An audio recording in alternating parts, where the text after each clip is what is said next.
Hi, my name is Chris Holton Jablonski, and it is my great joy and privilege to serve you as your minister.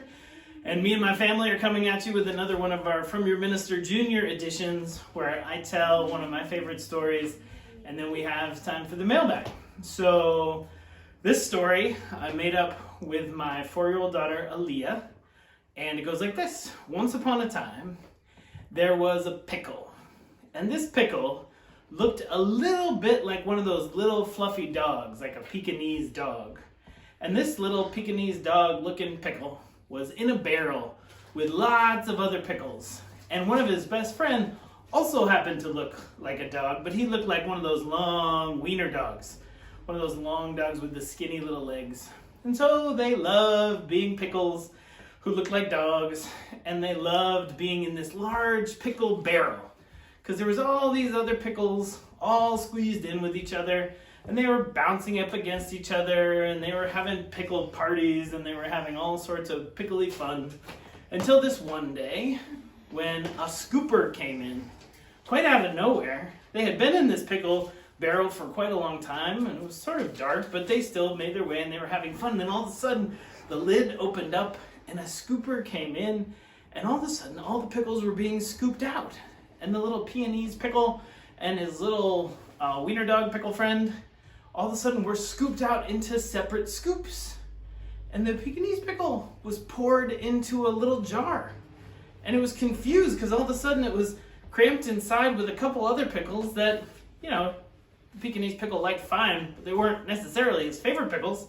They were bumping up against each other in this whole new space.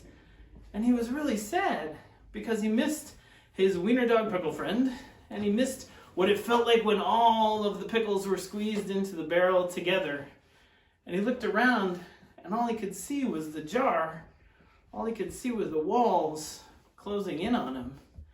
And he was really sad until this one moment where he thought of his friend, the wiener dog pickle, and he thought maybe he's actually not that far away, and he focused his little dog-looking pickle eyes, and he looked at the sides of the jar right next to him, and then he kind of looked a little bit past there, and he saw that his eyes could actually focus past the jar that he was in, and he looked out, and sure enough, not too far away on the very same shelf, he saw his really good friend, the wiener dog-looking pickle, and they sort of waved and wiggled and shook, and sure enough, the wiener dog pickle looking friend also waved and shook, and they saw one another. And he looked in the other direction, and he saw even more pickles, and he saw so many other pickles and all sorts of condiments. He was there in this huge pantry with lots of other jars, with lots of other pickles. And it's kind of like what it is for us right now. It was really great when we were all in one big barrel bouncing up against each other. And now, for a while, we're stuck in these little jars with all sorts of family pickles. We're separated from one another. But if we remember to look, we can see that we're also still very much connected. The end. And so now, it's time for my favorite part, the mailbag. A duck walked up to a lemon stand and said, run and say, hey, Mailbag! All right, we got a ducky mailbag. Hi, Jack. What do we have in the mailbag? Wait, that's not my thing. That's not fair. Oh, he's got the thing. All right, Jack, what do we have in the mailbag? Lee from Belmont asks, more. Wait, has to start over. Oh, well, no, this is the magic. We got to keep going. Here, do you want to sit with me? Us here on the couch? We don't gotta keep going. This is mine. So, like Jack was saying, we got one question in the mailbag this week, and it was Kabri from Belmont. And Kabri's 2 and is the granddaughter of Gladys Unger and Mike Fleming. And Kabri said, more, which is a fantastic mailbag offering.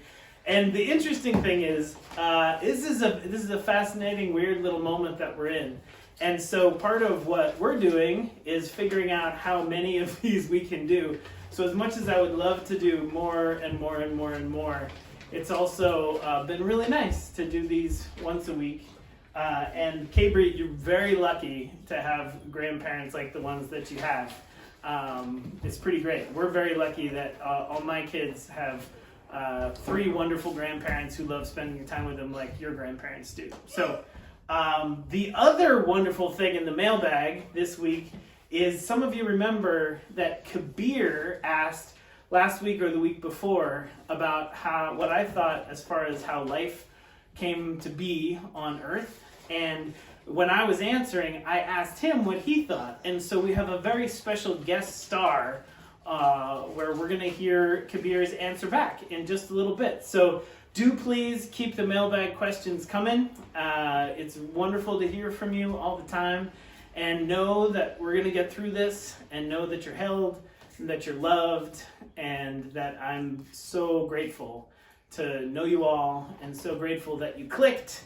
And stay tuned for Kabir's way better answer than the answer that I gave. All right, lots of love to all of you, and thanks a lot. So, what I think is all the lava ball of Earth, like thousands and millions, way more before humans were born, there's this big ball of lava, which was Earth. A comet hit it. It cooled the lava. The lava melted the ice into water. When water mixes with lava, it creates rock. So it created rock, which is all the land. And then when it rained and it grew plants.